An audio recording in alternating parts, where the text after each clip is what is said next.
Most of us believe that our emotional experiences are the enemy and we need to distance ourselves from them as quickly as possible. And one of the things that I've rejected deeply about myself for my entire life that I've only realized recently was my sensitivity, especially being a man and growing up in a world in which you have to man up, you have to be stoic, you can't show your emotional experiences or else your woman will leave you and people will think less of you. It's taken me a long time to start the integration process of breaking down these barriers of mental beliefs of how I should and shouldn't express myself. And I've started to paint pictures of myself as evil because I've been experiencing them, and I've just noticed that there'd be a certain thing that somebody would say to me, or somebody that was close to me that I've known for a long time that I thought was on my side, that was seeing the vision that I was, just slip in something that they're probably not even aware of that just lets me know that they're not on the same page as me, that they're not supporting me as I thought that they were or that I wish they would have. And then there's so many things that I just constantly read upon people in which they're constantly rejecting themselves. And when you reject yourself in any capacity, you're unconsciously going to reject everybody else in your relationships too. And so I've seen those projections be casted onto me. And I've always felt like I've just been so sensitive to the deep concepts of life, and something I've been told by close family members and people close to me for the past few years of my life as I get deeper into psychology, philosophy, and I look at absolutely everything in life in the deepest manner possible that most people just simply don't ever look at. Maybe they notice and they just refuse to look any deeper, or they're just completely blind to what's going on. I'm not too concerned with that as I am with my own experience in the first capacity of it, which is I've been asking myself, how do I start to feel this and not feel shame around it for experiencing who I am?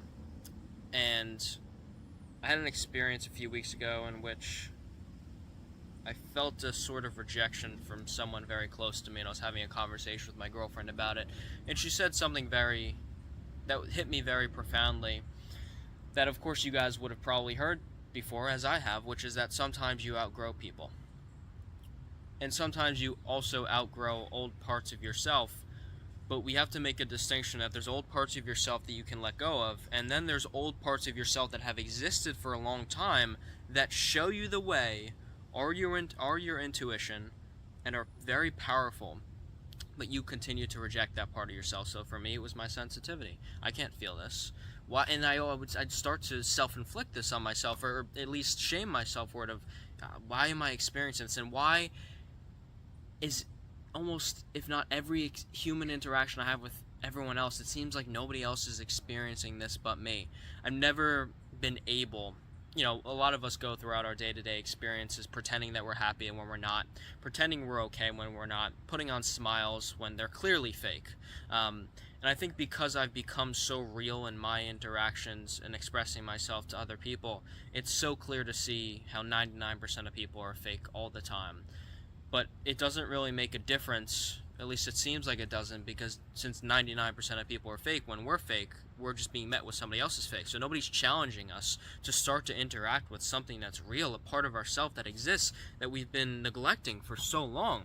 And so then, of course, we neglect it in our relationship partners, in our friendships, in our family relationships, because we're constantly rejecting it within ourselves. And so I think just whatever that emotional experience is for you, whether it is sensitivity, whether it is interacting with your anger, with your deep sadness, with the depths of how you look at life and you feel like you're isolated from everyone else, these aren't things to reject about yourself, because they're deep gifts that, if put into passions and creative endeavors, you can create something absolutely beautiful for the people that are in your life, potentially, but it could be that nobody in your life currently actually resonates with you and your vision, so they might all have to go. Or at least you have to spend less time with them. You guys aren't on the same page, and there's nothing you can do to get yourself on the same page, and you're simply in two different places. But what I've realized is as you connect to what's true about you, it's the only answer to attracting the people that are right for you. There's no amount of pretending that you can do that'll get you what you want. In the short term, you may be able to make a few connections. You're doing something a little bit sly, something a little bit devilish, something a little bit inauthentic, but it gets you what you perceive to be as something positive in the short term. Now, this quickly runs away from you because you're not expressing yourself in what you're actually experiencing. And so one of the ways that I've started to create this more for myself and connecting to the truth of what I'm experiencing is simply when somebody asks me how my day is going, instead of saying great or amazing, when it's the complete opposite, I say the complete opposite. And if my day is amazing, then I'll say that. But it's not the plain, oh, I'm good, how are you? And, we go throughout, what I've noticed is that so many of our interactions in life, there's a bunch of bugs attacking me, so I'm trying to not get bit by mosquitoes. You might see me slapping myself throughout this video. I've realized that so many conversations that people have, and I'm not talking about like the younger generation of people on my age, I'm talking about people in their 30s, 40s, 50s, 60s, and 70s that talk about nothing all the time. Now, when I say nothing, I mean things that have no purpose. Bullshit TV shows, what Sally did the other day, parts of their lives that aren't exciting at all, but they hype them up to be exciting. But that's the reality, is that most of our lives aren't exciting. And I really don't think it's because, it's work has to suck and all these components of life just have to be boring. It's because we make them boring. It's because we run away from ourselves and what we're actually experiencing. So I've realized as I connect deeper to the sensitivity that I have and these parts of myself that exist, whether I choose to acknowledge them or not, I've been able to, with only a few people so far, gain an incredibly deep, loving connection with them, because they're the other few individuals in living on Earth that have decided to interact with what's real within them and express that to everybody in their interactions. Now, the cost of this is that most people reject you for it. Most people don't understand. Most people don't want to have conversations with you. They think one criticism I've gotten my whole life, like I was mentioning before, is like, it's too deep. You're looking at this too deep. Just think about it more surface level. Why are you thinking so deep about everything? That's the way that my mind operates, because ever since I was younger, I always saw that there was something wrong. I thought there was something wrong with school, with the way that we were being indoctrinated, with the way that we were being conditioned, with the social norms of what we should and shouldn't do, what's good, what's bad, what's socially acceptable, what's not. And I found that there were incongruencies in all these things. None of them had actual foundational bases. Everybody that told me to respect other people were disrespecting me. And then in turn I saw them disrespect other people. And then that, of course, didn't allow me to embody the fact of how I should respect other people. And then I would go and disrespect other people. So there's so many components of life in which we like to talk about things, but our actions oftentimes don't align with them. And of course, it's only normal that we're all going to have incongruencies that come up in this area. Like, we're all going to say things, and then there's a certain action that we've done in the past that doesn't align with that. Like, of course, we're only human. We're never going to be absolutely perfect.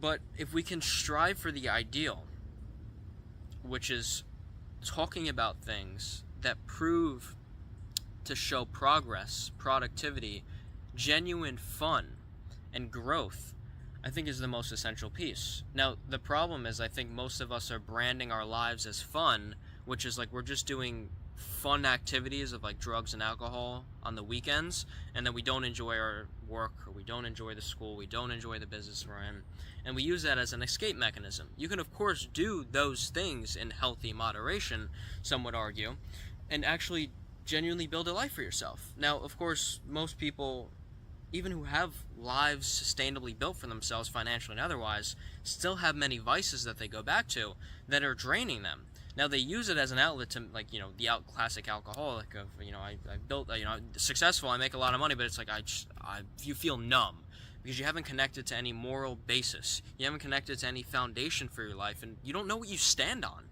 And so how could anything in life show you something that's real, deep, and that you're connected to if you refuse to see any of those parts of yourself that already exist?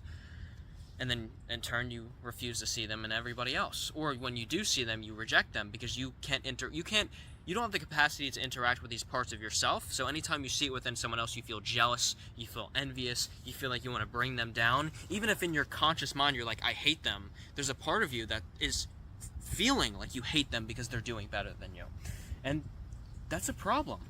So look at people that are doing better than us and be, oh my god, you're just like, you have this this grip. Whereas it should be, oh look, they're doing better than me. Let me ask them a few questions of how they got there. See if they would be able to help me.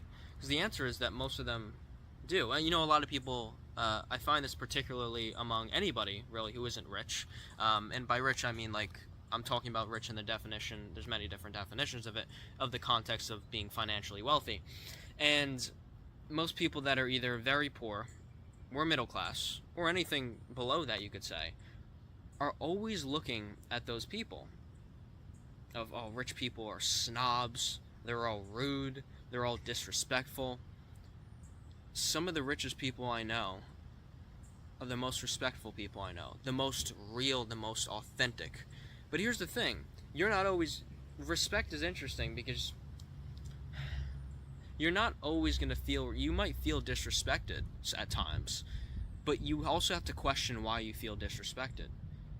Because they could be right and you could be wrong. But of course you don't want to acknowledge that, because that would have to force you to look in the mirror and question that something could be not necessarily wrong about you, but that there's an area for improvement of how you could view this situation better, this concept, and how you can expand your consciousness. But you have to be open to being able to do that. And that's, I think, is the most important key foundational basis in all of our relationships and the relationship with ourselves, is it needs to be growth oriented. If this person isn't helping me grow, then what they're doing is they're helping you die. Because what they're doing is they're helping you stay in the same place or get to a worse place. And in the short term, you won't notice this.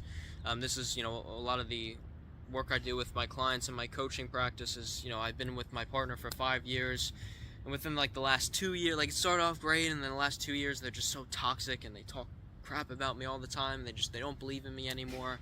And we really have to question, did they ever believe in you? Because these things don't just go away, right? How things start off is how they end, right? If things start off very rocky, that's how it ends. If things start off very stable, very foundational, very value-based, that's usually how they end, in happiness and flourishing. And that's how they prosper throughout the process of that, because what is ending? I guess the end of everything is death. Unless there's something that happens after that, of course. But that we can't predict fully and be certain of. So it's like, what do I have to do in my everyday life to see what's real? And I think what I've realized for myself is whatever emotional experience comes up, don't reject it. Ask myself why it's there. And not shaming myself that I'm experiencing it because I'm a man and I'm not supposed to be feeling this, because every other man I see doesn't experience this. It's not that they don't experience it, it's that they reject it just like I do in myself. And then of course you can't, you're never going to be able to have a conversation about it in your friend group or your family members or anyone else you talk to, because everyone is rejecting the same parts of themselves. So you feel lonely. Now the cool thing is that there's people in the world who don't reject these parts of them. But the only way to start to meet them, the even potential of meeting them, is by first acknowledging these things by yourself and acknowledging that you're going to have a certain period of time in which you're incredibly lonely interacting with these parts of yourself, because nobody else is there to help you. And for me, it was about the first year and a half, 2 years of my self-development journey, starting to focus on myself. And even now, 5-6 years later, there's still components of my life that feel like they're missing something. And one of the biggest components I've realized there is the relationship piece of other men that truly connect and see the world, not necessarily in the exact way that I see it, right? We don't need people that are exactly on the same page 100% of the time. We don't disagree on anything. We're different human beings. It's only great that we disagree on things, because we can show each other different perspectives and help each other grow. But on the same page enough in which you can say something that most people would find judgmental or critical or weird or too deep, and for them to hold the space, have an open conversation with you about it, and be excited to do so. And one of the beautiful components of this is love, and in the romantic basis is if you have a woman or a man that truly cares about you, like there's an unconditional piece that goes there of them just wanting you to succeed and doing everything in your capacity to do so. I've been questioning a few things that I'm building, not in their entirety in my life, but just worrying about certain things.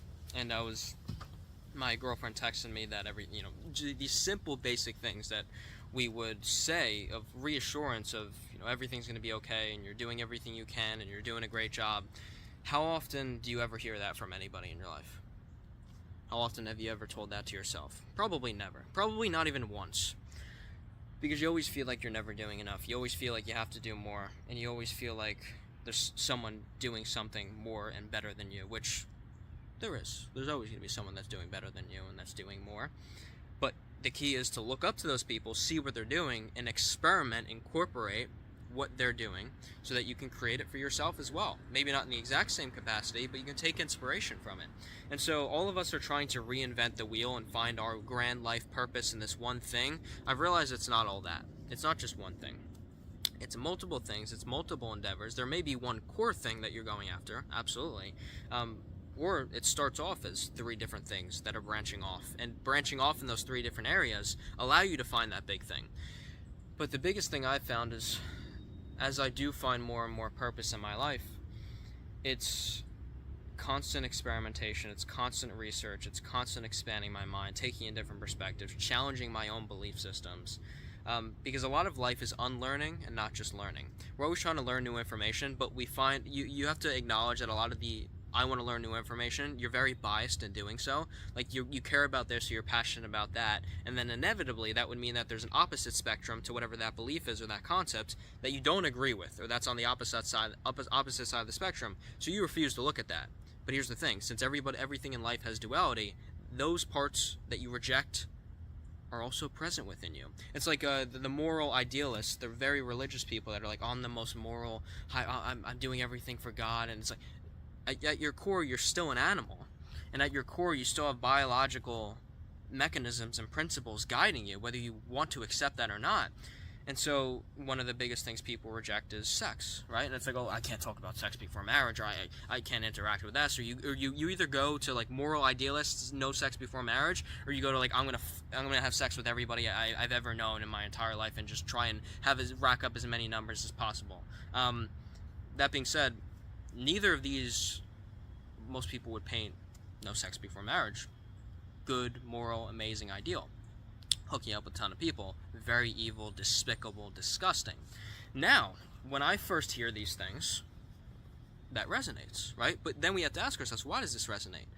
Why does it feel a little bit weird to sexually interact with so many people that I don't actually connect to? There's a reason for that. But then also, why do I have resistance as well to the thing that is so good? Well, maybe it's too good to be true for some people. That being said, I think there's certain people that can connect to that ideology of really saving yourself for marriage, but you have to truly connect to it, and it's going to be an incredibly challenging task, one of which I am not partaking in, largely speaking because I find the sexual experience incredibly connecting in romantic partnership. And of course, what the moral idealist will say is like, oh, it's just, you'll just get addicted to the experience and just short-term pleasure, and now you're not interacting with deep things and things that are real. It's like, no, that could be the most deeply fulfilling, intimate space and connection that you're experiencing, since it's as physically close you can get to someone else as possible. So let's just not completely reject that, but let's also not jump to the other end of the spectrum where it's like, this is so meaningless and all it means is pleasure, that I'm just going to really give myself to anyone. So you got to find what works for you. If it is one of those things, go ahead and experiment with them, right? Find what works for you.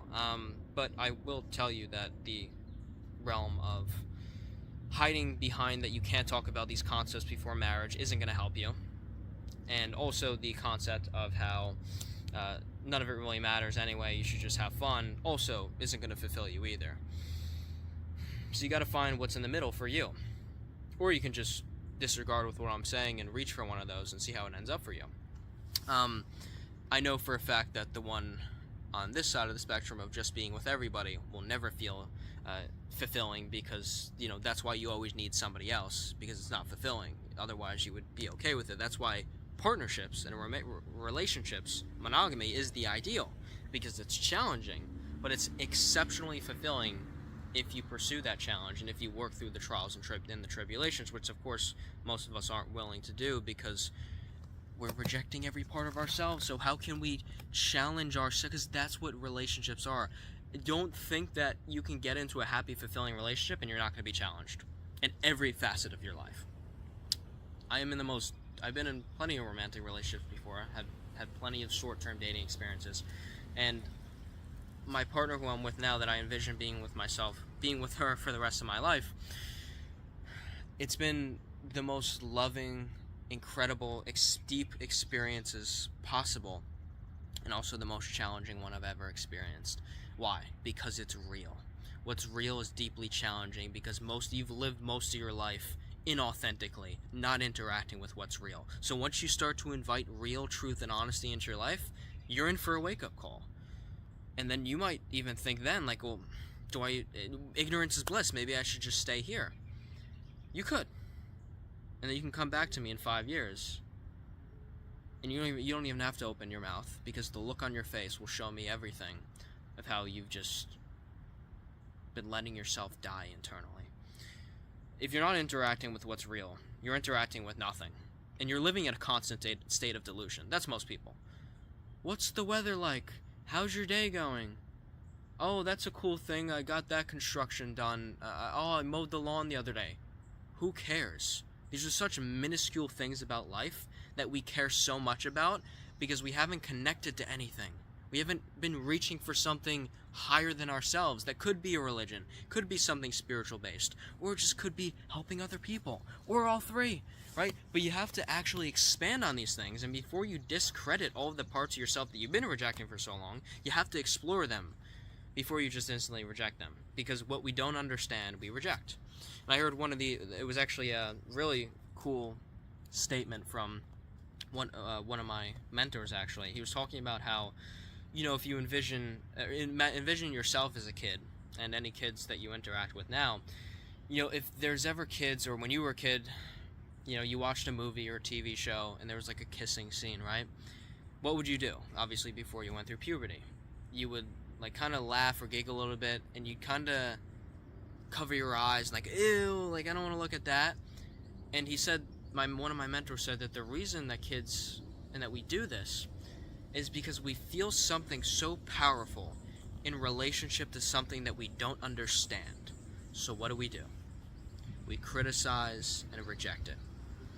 So we criticize and reject our emotional experiences, our horniness, the pleasure that we want in our lives, the romantic partner that we want, the things that we are confused upon, that we want to connect to but we don't know how to yet. We just constantly reject. So the first step in this is stop projecting. Now, that being said, it's not an easy process. It's not just a simple decision you make, I'm not going to reject anything anymore. But the steps to take is when these different feelings and experiences come up, you acknowledge that they're there and you reflect upon them. Why are they here? Why am I experiencing it in this capacity? Why do I feel so angry about it? Why do I feel so sad? Why do I feel so upset? And then even, why do I feel so happy about it? Like, it really expanding, because you get a real deep feel for what's real about you, and about what you can lean deeper into, and about what you could potentially shift. It's like, okay, if I'm angry about this all the time, what can I do to change the way that I feel about it? Or maybe I shouldn't change the way that I feel about it, and I should just change the situation and my circumstances by doing X, Y, and Z action.